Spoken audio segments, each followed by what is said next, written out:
इनके महल बनते जाए बड़े बड़े, ये भ्रष्टाचार करते रहे, कहीं 200 करोड़, कहीं 500 करोड़, कहीं आपने अब कल वीडियो एक जारी हुआ है एक केंद्र के कृषि मंत्री के बेटे का, आपने देखा होगा, हजारों करोड़, 100 करोड़ की बातें हो रही हैं। वहां अडानी जी 1600 करोड़ रुपए कमा रहे हैं एक दिन में, सुनिए, एक दिन में। और देश का किसान 27 रुपए कमा रहा है। देश का किसान 27 रुपए एक दिन कमाता है और अडानी जी सरकार की मदद से 1600 करोड़ रुपए कमा रहे हैं। मोदी जी लाखों के सूट पहनते हैं, 8000 करोड़ रुपए के हवाई जहाज में घूमते हैं। उनको घूमने के लिए 2 हवाई जहाज उन्होंने खरीदे हैं, 8000 करोड़ रुपए का एक। 16,000 करोड़ रुपए के 2 हवाई जहाजों में एक इंसान हमारे प्रधानमंत्री मोदी जी घूमते हैं। 20,000 करोड़ का इन्होंने खर्चा किया किस में? संसद को नया बनाने में, उसके सुंदरीकरण में। जो संसद पहले था वो 70 सालों से अच्छा खासा चल रहा था, ठीक है, उसकी कुछ मरम्मत करानी थी, करा देते। 20,000 करोड़ रुपए आप खर्च रहे हैं सुंदरीकरण कर। इसके संविधान ने आपको एक बहुत बड़ी शक्ति दी है कि अगर आप जागरूक बन जाओगे तो कोई नेता आपको बेवकूफ नहीं बना सकता। और इस जागरूकता में पड़ा क्या है? अखबार उठाओ, अखबार में अगर सही खबर नहीं है तो आजकल इंटरनेट है, देखो, पढ़ो।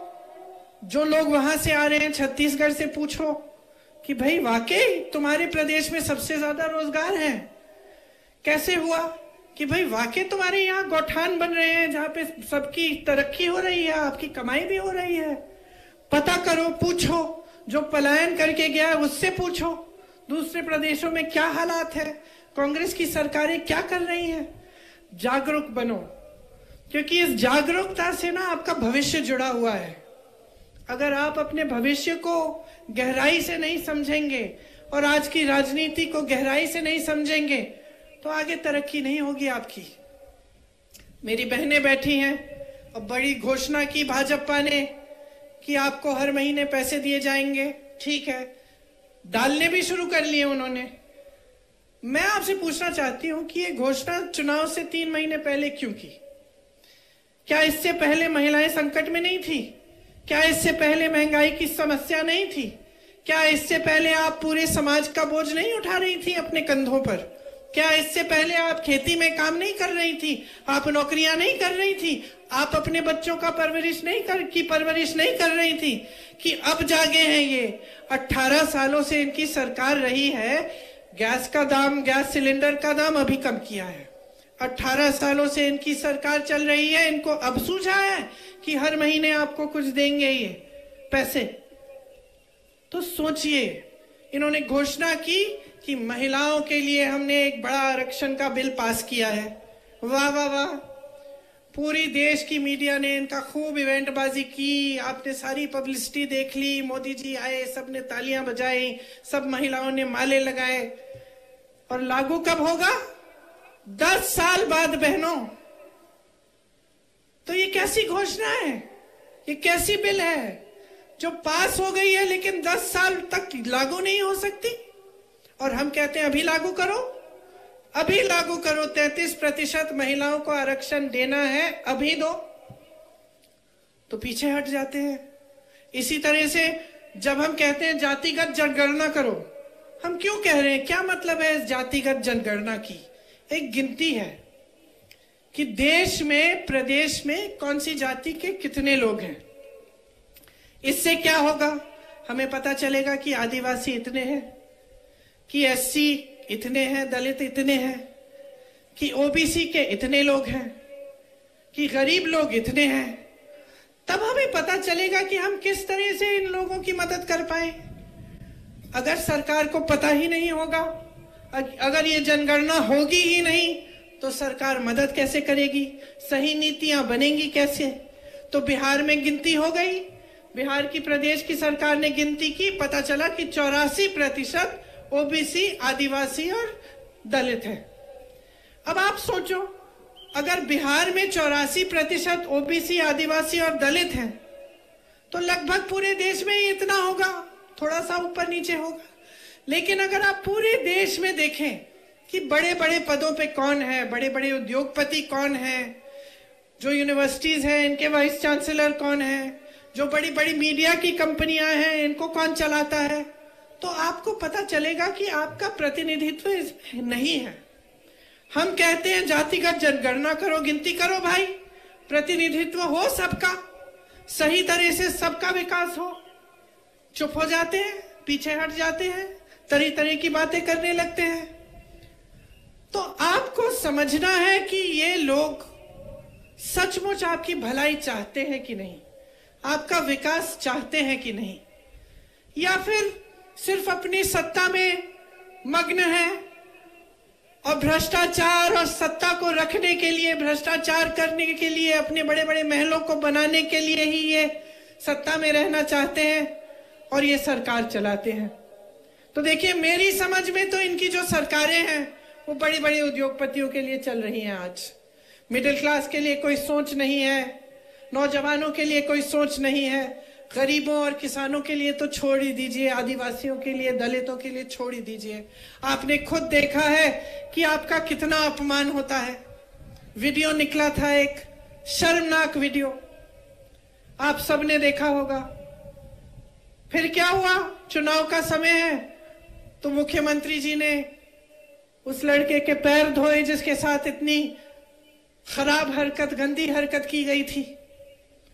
लेकिन इससे पहले क्या, चुनाव से पहले क्या और चुनाव के बाद क्या, क्या हम सोचेंगे नहीं, क्या हम पूछेंगे नहीं कि ये सरकार की नीयत क्या है? एक छोटी सी बच्ची का बलात्कार होता है उज्जैन में, हर दरवाजे को खटखटाती है, मदद मांगती है, कोई उसकी चीख नहीं सुनता, कोई उसकी मदद नहीं करता। महिलाओं पे, मेरी बहनें, इतना अत्याचार है मध्य प्रदेश में। आज हर रोज 17 महिलाओं का बलात्कार होता है आपके प्रदेश में, हर रोज। सुरक्षा ही नहीं है। बड़ी बड़ी बातें हो रही हैं आरक्षण की, लेकिन सुरक्षा नहीं दे पा रहे हैं। तो अब आप समझिए कि आपका प्रदेश कहां पे है। 18 सालों से आपने देख लिया है, भ्रष्टाचार भुगत लिया है, महंगाई भुगत ली है, बेरोजगारी भुगत ली है। अब आपके सामने एक चुनाव है, आप चुनिए। आपको 5 साल और इन्हें मौका देना है कि आपका अत्याचार बढ़े, आप पे अत्याचार बढ़े, बेरोजगारी बढ़े, महंगाई बढ़े और आप आगे न बढ़ पाए। इनके महल बनते जाएं बड़े बड़े, ये भ्रष्टाचार करते रहें, कहीं 200 करोड़, कहीं 500 करोड़, कहीं आपने अब कल वीडियो एक जारी हुआ है एक केंद्र के कृषि मंत्री के बेटे का, आपने देखा होगा, हजारों करोड़, 100 करोड़ की बातें हो रही हैं। वहां अडानी जी 1600 करोड़ रुपए कमा रहे हैं एक दिन में, सुनिए, एक दिन में। और देश का किसान 27 रुपए कमा रहा है। देश का किसान 27 रुपए एक दिन कमाता है और अडानी जी सरकार की मदद से 1600 करोड़ रुपए कमा रहे हैं। मोदी जी लाखों के सूट पहनते हैं, 8000 करोड़ रुपए के हवाई जहाज में घूमते हैं। उनको घूमने के लिए 2 हवाई जहाज उन्होंने खरीदे हैं, 8000 करोड़ रुपए का एक। 16,000 करोड़ रुपए के 2 हवाई जहाजों में एक इंसान हमारे प्रधानमंत्री मोदी जी घूमते हैं। 20,000 करोड़ का इन्होंने खर्चा किया किस में? संसद को नया बनाने में, उसके सुंदरीकरण में। जो संसद पहले था वो 70 सालों से अच्छा खासा चल रहा था, ठीक है, उसकी कुछ मरम्मत करानी थी, करा देते। 20,000 करोड़ रुपए आप खर्च रहे हैं सुंदरीकरण करने में, बड़ी बड़ी इमारतें बना रहे हैं, और आप कहते हैं कि किसानों का बकाया नहीं दे सकते, किसानों का कर्ज माफ नहीं कर सकते। तो ये परिस्थितियां हैं। अब अगर आप सोचते हैं कि हम कांग्रेस पार्टी हैं, हम तो भाजपा की आलोचना करेंगे ही, चुनाव है, हमें तो कहना है, तो ठीक है, हमारी बातों पे मत जाइए, लेकिन अपनी जागरूकता तो बढ़ाइए। आप खुद देखिए कि आपके साथ क्या हो रहा है। क्या आपके जीवन में इन पिछले 5-6 सालों में तरक्की आई है कि नहीं? इस सवाल का जवाब दे दो मुझे। आई है कि नहीं? सुनाई नहीं दे रहा मुझे, और जोर से बोलो। नहीं आई है, पिछले 5 सालों में नहीं आई है। क्या इससे पहले जो 5 सालों से इनकी सरकार थी उसमें आई थी? नहीं आई। और उससे पहले नहीं आई। 18 सालों से इनकी सरकार है। बीच में 15 महीनों के लिए आपने कांग्रेस की सरकार जो चुनी थी उसे भी रिश्वत दे देकर उसे भी गिरा दी इन्होंने। तो 18 सालों की जो इनकी सरकार है, इसमें आपकी तरक्की नहीं हुई ना? तो क्या उम्मीद रख रहे हैं कि आप अगले 5 सालों में होगी?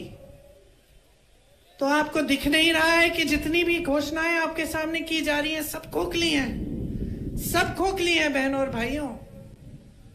सब अपने में ही खुश हैं, अपनी सत्ता बढ़ाना चाहते हैं, अपने बड़े बड़े महल बनाना चाहते हैं, अपने बच्चों को विदेश में पढ़ाएंगे, वहां रोजगार दिलवा देंगे, हजारों करोड़ के अपने लोन माफ करवा लेंगे, लेकिन आपकी तरक्की नहीं हो रही है। तो मैं सिर्फ एक चीज कहती हूं आपको, वोट नहीं मांगूंगी, जागरूकता मांगूंगी आपसे, और एक ही चीज कह के जाऊंगी,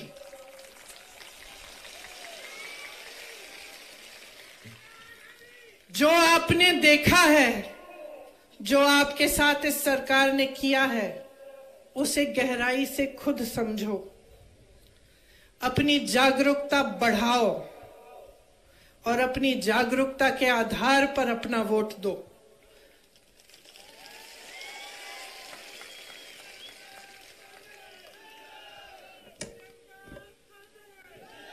अगर आज आप